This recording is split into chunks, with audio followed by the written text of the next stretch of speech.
Here we go with Chapter 8, What Happened After Dinner. "And now," said Lucy, "do please tell us what happened to Mr. Tumnus." "Oh, that's bad," said Mr. Beaver, shaking his head. It's a very, very bad business. There's no doubt he was taken off by the police. I got that from a bird, who saw it done." But where's he been taken to?" said Lucy. "Well, they were headed northward when they were last seen, and we all know what that means." Well, no, we don't," said Susan. Mr. Beaver shook his head in a very gloomy fashion. I'm afraid it means that they're taking him to her house," he said. "But what'll they do to him, Mr. Beaver?" gasped Lucy. "Well," said Mr. Beaver, "we can't exactly say for sure, but there's not many taken in there that ever comes out again. Statues. All full of statues, they say it is, and in the courtyard and up the stairs and in the hall, people she's turned." He paused and shuddered. "He's turned into stone." But Mr. Beaver," said Lucy, "can't we, I mean, we must do something to save him. It's too dreadful, and it's all on my account." I don't doubt you'd save him if you could, dearie," said Mrs. Beaver, "but you've no chance of getting into that house against your will and ever coming out alive again." Couldn't we have some kind of stratagem?" said Peter. I mean, couldn't we dress up as something or pretend to be or peddlers or anything, or watch till she had gone out, or hang it all, there must be some way. This fawn saved my sister at his own risk, Mr. Beaver. We can't just leave him there to have that done to him. It is no good, son of Adam," said Mr. Beaver. It's no good. You're trying, of all people. But now that Aslan is on the move—" "Oh, yes, tell us about Aslan," said several voices at once. For once again, the strange feeling, like the first signs of spring, like good news, had come over them. Who is Aslan?" said Susan. "Aslan?" said Mr. Beaver. Why, don't you know? He's the king. He's the lord of the whole wood, but not here often. You understand, never in my time or my father's time, but the word has reached us that he has come back, that he is in Narnia at this very moment. He'll settle the White Witch all right. It is he, not you, that will save Mr. Tumnus." "She won't turn him into stone too, will he?" said Edmund. "Oh, Lord love you, son of Adam, but what a simple thing to say," answered Mr. Beaver with a great laugh. "Turn him into stone? If she can stand on her own 2 feet and look at him in the face, it'll be the most she can do, and more than I expect of her. No, he'll put all things right, as it says in the old rhyme in these parts. Wrong will be right when Aslan comes in sight. All the sound of his roar, sorrows will be no more. When he bares his teeth, winter meets its death. And when he shakes his mane, we shall have spring again." "You'll understand when you see him." "But shall we see him?" said Susan. Why, daughter of Eve, that's why I brought you here for. I'm to lead you where you will meet him," said Mr. Beaver. Is he a man?" asked Lucy. "Aslan? A man?" said Mr. Beaver sternly. "Certainly not. I tell you, he is the king of the wood and son of the great emperor beyond the sea. Don't you know who is the king of beasts? Aslan is a lion, the great lion." Oh, said Lucy. I thought he was a man. Is he quite safe? I shall feel rather nervous about meeting a lion." "That you will, dearie, and no mistake," said Mrs. Beaver. "If there's anyone who can appear before Aslan without her knees knocking, they're either braver than most or else just silly." "Then he isn't safe." Safe, said Mr. Beaver. Don't you hear what Mrs. Beaver tells you? Who says anything about safe? Of course he isn't safe, but he's good. He's the king, I tell you. I'm longing to see him, said Peter, even if I do feel frightened when it comes to the point. That's right, son of Adam, said Mr. Beaver, bringing his paw down on the table with a crash that made all the cups and saucers rattle. And so you shall. Word has been sent that you are to meet him tomorrow, if you can, at the stone table. Where's that? Said Lucy. Well, I'll show you, said Mr. Beaver. It's down the river, a good step. From here, I'll take you to it. But meanwhile, what about poor Mr. Tumnus? Said Lucy.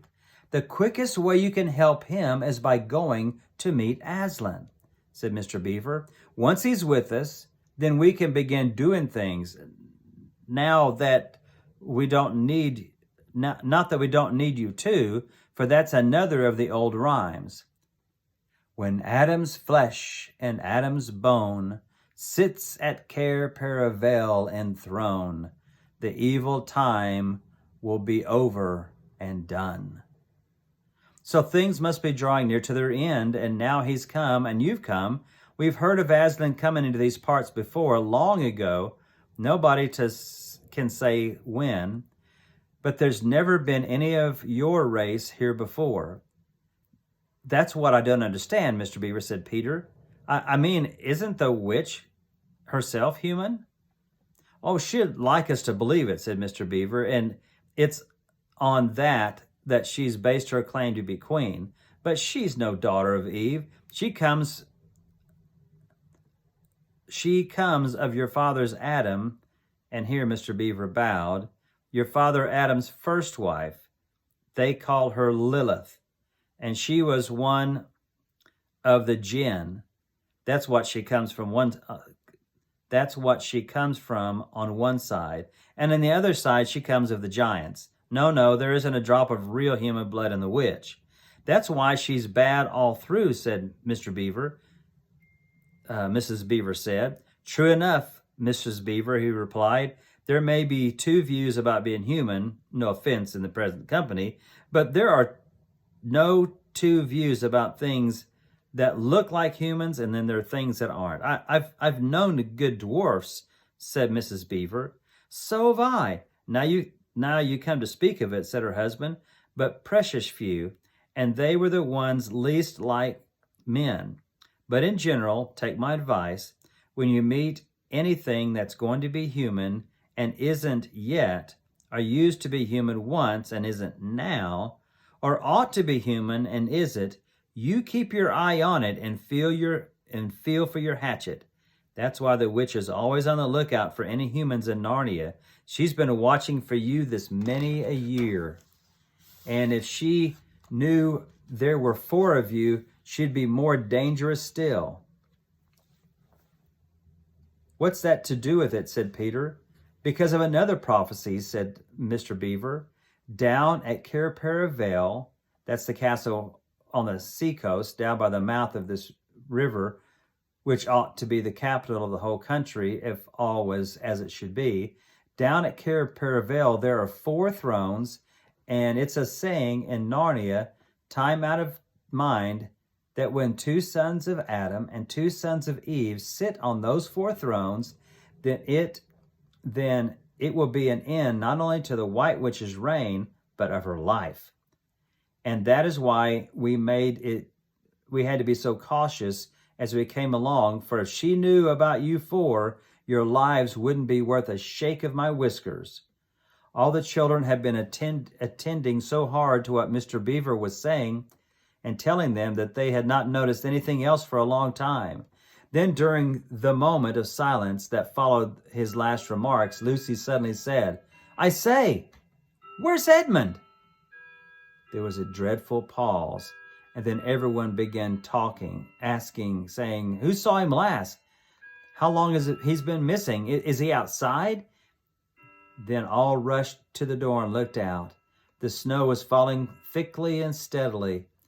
The green ice of the pool had vanished under the thick white blanket, and from where the little house stood in the center of the dam, you could hardly see either bank. Out they went, plunging well over their ankles into the soft new snow, and went around the house in every direction. "Edmund! Edmund!" they cried until they were all hoarse.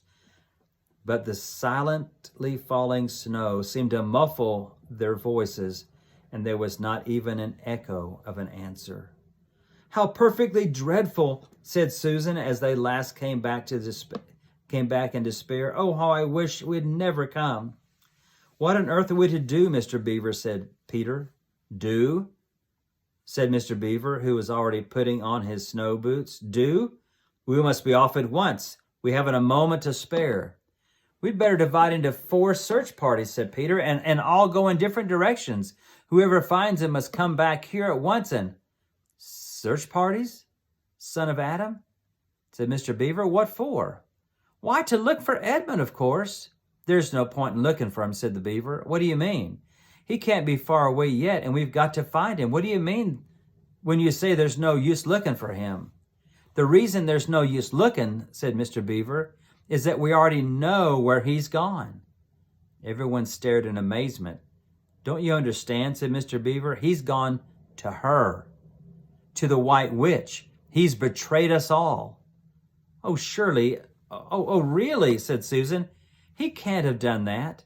"Can't he?" said Mr. Beaver, looking very hard at the 3 children, and everything they wanted to say died on their lips, for each felt suddenly quite certain inside that this was exactly what Edmund had done. "But will he know the way?" said Peter. "Has he been to this country before?" asked Mr. Beaver. "Has he ever been here alone?"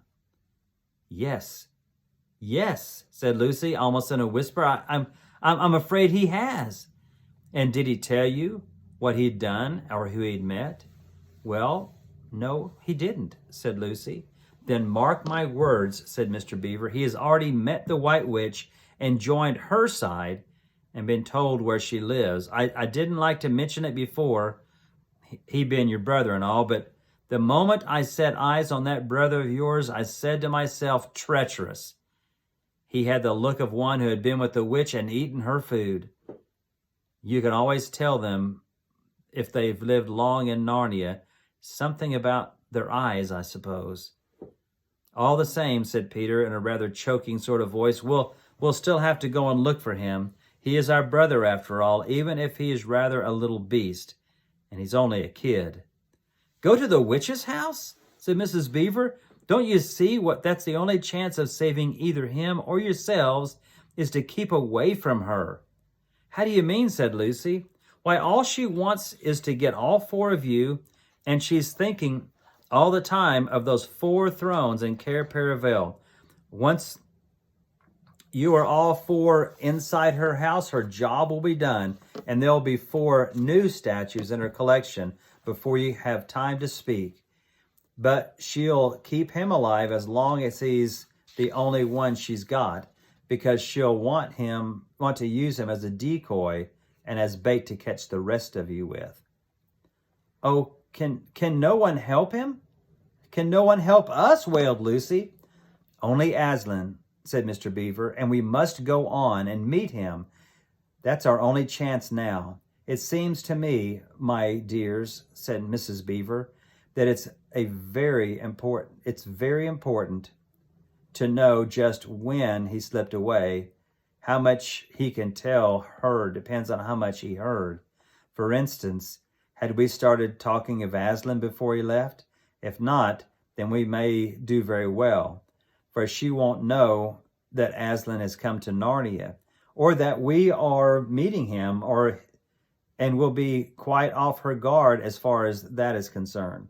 "I don't remember his being here when we were talking about Aslan," Peter began, but Lucy interrupted him. "Oh, yes, he was," she said miserably. "Don't you remember? It was he who asked whether the witch couldn't turn Aslan into stone too." "So he did, by Jove," said Peter. "Just the sort of thing he would say, too." "Worse and worse," said Mr. Beaver. "And the next thing is this. Was he still here when I told you the place for meeting Aslan was the stone table? And of course, no one knew the answer to that question. But if he was, continued Mr. Beaver, then she'll simply sledge down in that direction and get between us and the stone table and catch us on our way down. In fact, we shall be cut off from Aslan.